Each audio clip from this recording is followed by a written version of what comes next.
स्वामी जी महाराज की वाणी है जो आपके बीच में रखी जाएगी शब्द के माध्यम से। तो स्वामी जी महाराज कह रहे हैं, संहार गाड़ी हाकियो, संहार गाड़ी हाकियो, गाड़ी हाकन वारे। सब लोग बोलेंगे, संहार गाड़ी हाकियो, गाड़ी हाकन वारे।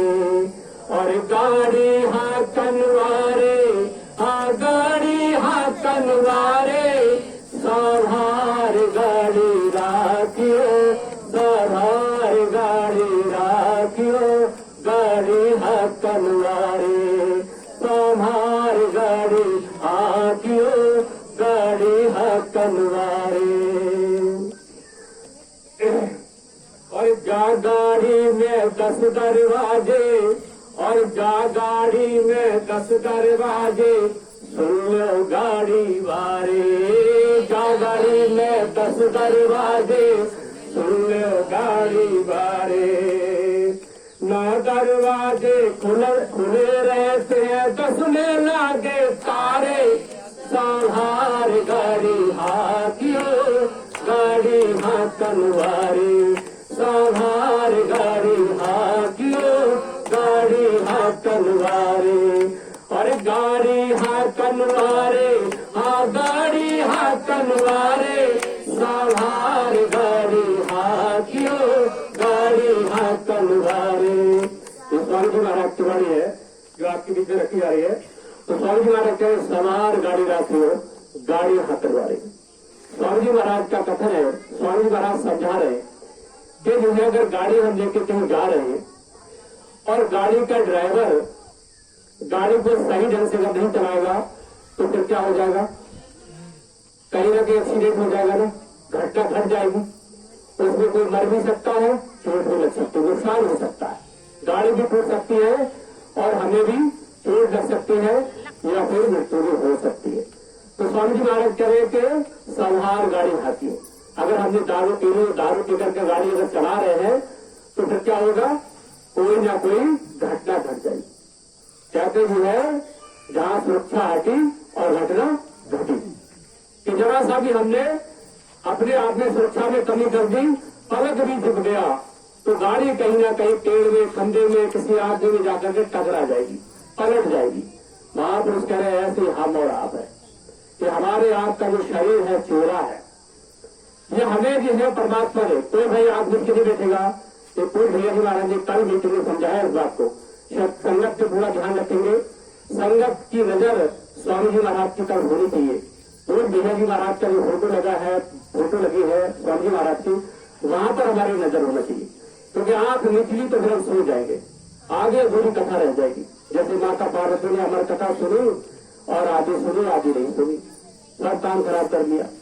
तो जो है कल पूर्व भैया जी महाराज ने कहा कोई भी संगत का व्यक्ति आंख ना नीचे, ये जो है सत्संग कर्ता का ध्यान रहना चाहिए, पूरी संगत पर नजर जानी चाहिए।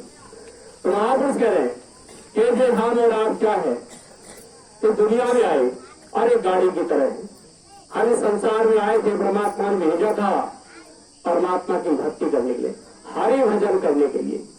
पर जो है कह रहे जो है संहार गाड़ी राखियो, गाड़ी हाकन वाले, कि जो है इस गाड़ी को जो आपको शरीर चोरा किराए पर मिला है, इसको संभाल कर रखो, ये हरि भजन करने के लिए दिया है।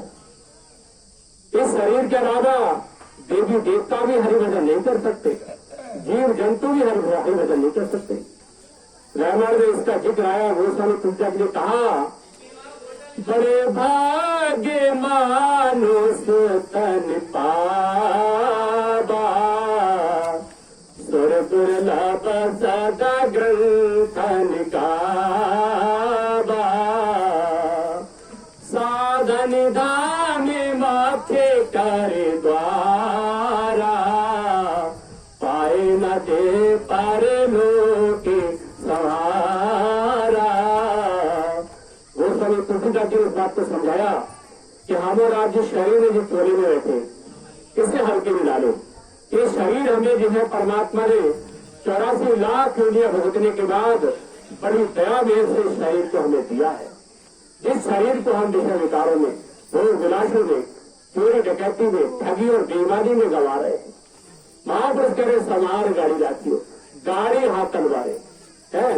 महापुरुष करे आपको शरीर मिला, चोला मिला, एक चोले में रह करके हरि भजन कर सकते हो, देवी देवता भी नहीं कर सकते। करे बड़े भाग मानुष तन पावा, शुर दुर्लभ शब्द ग्रंथन गावा। ये देवता लोग भी चाहते एक बार हमें मनुष्य में मिल जाए तो हम भी परमात्मा का भजन कर रहे। किसी देवता से पूछ कर देखना क्या आप परमात्मा का भजन कर सकते हो, तो मना कर देगा, कहेगा भैया हम परमात्मा का भजन नहीं कर सकते, केवल मनुष्य कर सकता है। तो इसलिए वो कह रहे हैं कि साधन धाम अक्षर द्वारा पाए ना ये पड़ोस हमारा ये जो है साधना का धाम क्या है, ये मनुष्य शरीर है। हम इस शरीर में रहकर के ही साधना कर सकते, ध्यान में बैठ सकते, और जिसने शरीर रहते हुए जीते जी परमात्मा का दर्शन किया, जीते जी परमात्मा के उसी मानव शरीर के अंदर उन आवाजों को सुना जिन्हें वेद में आनंदवादी कहते, अखंड कीर्तन कहते। गुरु अर्जुन देव जी ने अपनी वाणी में कहा कि कल कीरत शब्द पठानो ऐ भक्ति करे न बानो, कि आज हम और आप जो कीर्तन कर रहे ये सिर्फ मनोरंजन का साधन है।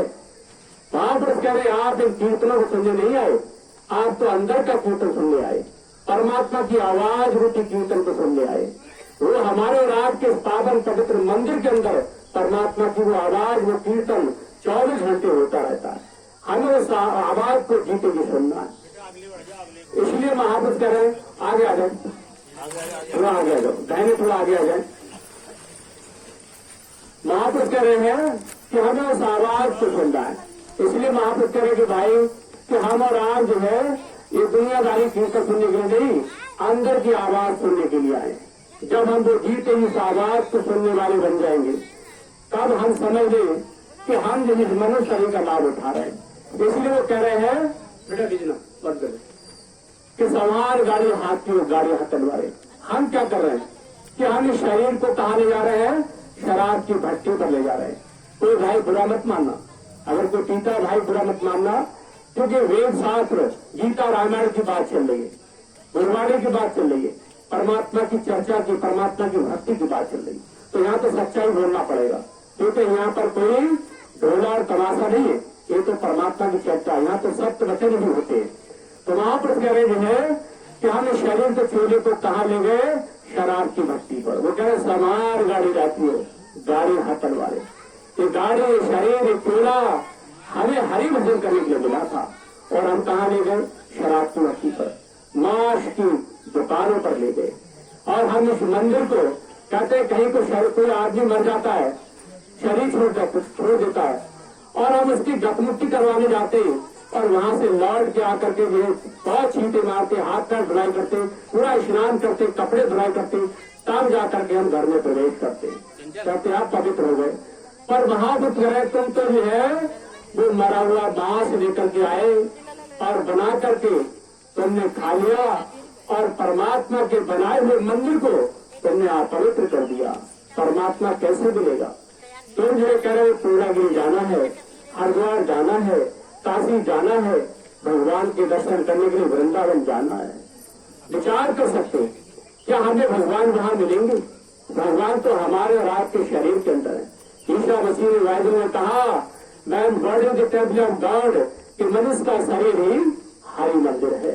हमारा आपका वो शरीर है, चोला है, यही तो परमात्मा का मंदिर है।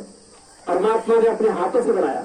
कीर्तन में हमारे भाई लोग आते भी हैं कि तेरे पूजन को भगवान बना मंदिर आलीशान, तेरे पूजन को भगवान बना मंदिर आलीशान।